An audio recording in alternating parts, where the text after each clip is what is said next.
Good morning and welcome to the third Sunday of Easter. It's good to be with you all on a video screen, knowing that we are all together in spirit. This morning's gospel reading comes from Luke's account of the resurrection and the post-resurrection miracle events that happened during this great 50 days of Easter. I'm going to begin just by reading a portion of our gospel. It should be a story that's familiar to many of us if we haven't read it yet this morning. It's often called the Road to Emmaus. It's probably one of the more preached on gospels in all of the biblical canon. It's a story that's very familiar to us and has a lot of deep meaning to it and can be understood and interpreted and lived out in many, many different ways. It begins by saying, "Now on that same day, two of the disciples were going to a village called Emmaus, about 7 miles from Jerusalem. And they're talking with each other about the things that had just happened. And while they were talking and discussing, Jesus himself came near and went with them. But their eyes were kept from recognizing him." And it goes on to say that Jesus asks them what they're talking about.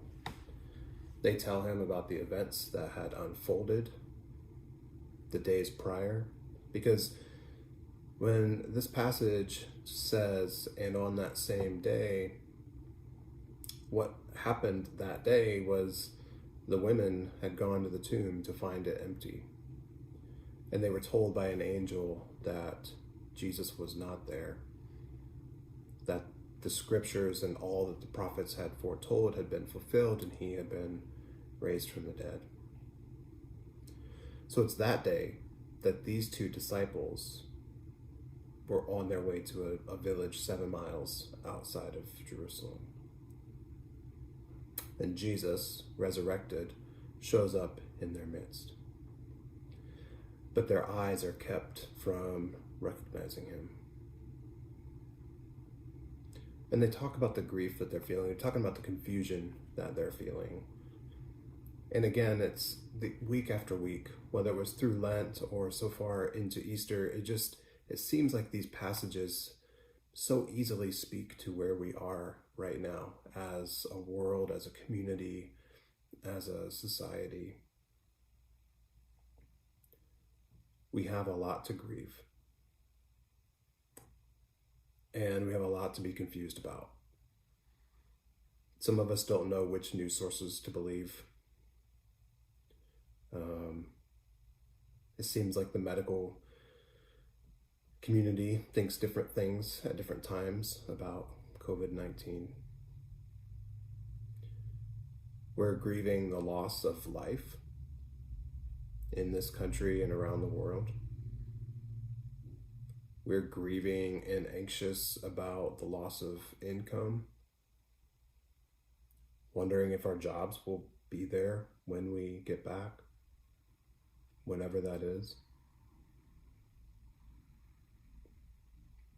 Some of us are worried about what's going to happen to retirement accounts.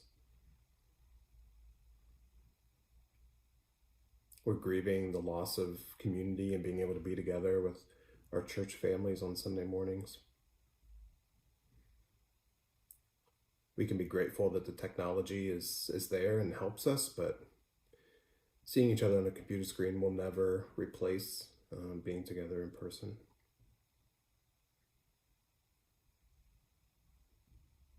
Grief takes many forms. It can take the form of sadness. It can take the form of anger. It can look a lot of different ways. And we can feel all those things all the time. And sometimes if we don't grieve with the sense that resurrection is happening and that resurrection is possible, it can lead us into a place where we're not able to truly see what is with us and what is among us and what is possible amongst us. Resurrection is the sense that anything is possible, that something brand new can come out of something old, something that has died, something that we've had to let go of. There's a lot of possibility in resurrection, and I don't believe God ever wants us to look past our grief, but to actually look into our grief and see the possibility of hope.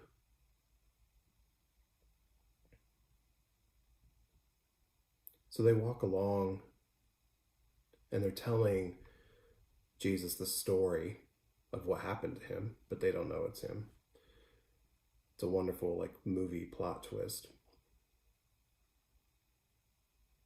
And he reveals to them the scriptures, and they still don't recognize him. But yet there's something about him. And so they invite him over for dinner. They do the thing that they know how to do. And so even in their grief, they retain their sense of hospitality and kindness.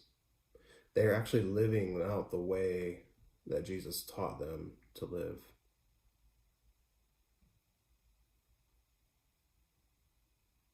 So it probably wouldn't have mattered what happened next, because they get it. Even in their grief, they still understand that loving the stranger and welcoming the stranger is the way to life. Whatever and whoever that stranger is or looks like. So I would invite us this morning and this week to think about and to really reflect deeply on what is it that we get so caught up in that keeps us from seeing Jesus in our midst, Jesus actually walking alongside of us. For me, it's reading too much news right now. And also reading all the conspiracy theories that are out there. And maybe not conspiracy theories so much, but kind of the alternative to the mainstream media and some of the things that are out there. That's really easy for me to get hooked into. But when I do that, it takes my eyes off of the resurrected Christ. So what are those things for you that take your eyes off of Christ and being able to see the risen one?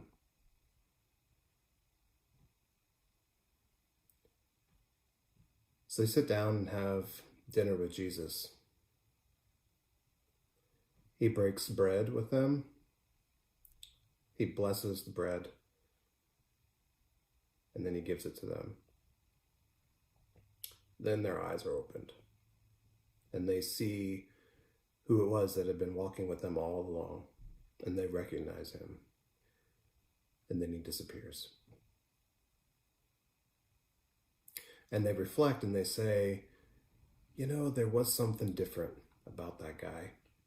And my heart felt really kind of warm. It was like it was burning inside of me. And the other disciple agrees. So immediately they leave. It doesn't seem like they take time to finish their dinner. Maybe they take a handful of food with them, and then they head back to Jerusalem to tell the 11, to tell the core group of disciples that the rumors are true, that he is in fact resurrected. So they don't make it to Emmaus, but they're able to recognize Jesus and to see him. They're able to live into the possibility that resurrection is real and resurrection matters and resurrection changes everything. It changes the way we see. And it was done in something very, very ordinary and very mundane. Blessing and breaking bread. So again, as we reflect this week, I would invite us to take some time and to take a loaf of bread and to pause, to break it, to think about and recognize Jesus in our midst. Or something else that you do every single day that maybe you don't really even think about. And take the moment to think about the possibility of resurrection in your midst. Maybe it's the simple opening of a door. Maybe it's the opening of a book that you're reading. Maybe it's turning on the radio.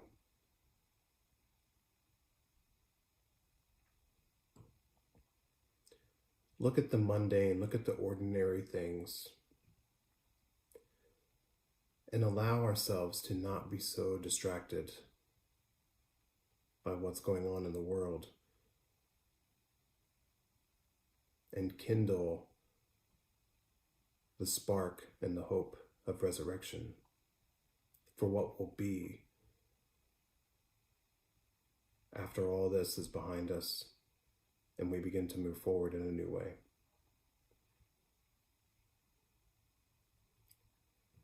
May it be so. May you have a blessed week reflecting on the resurrected Christ walking with you and breaking bread with you.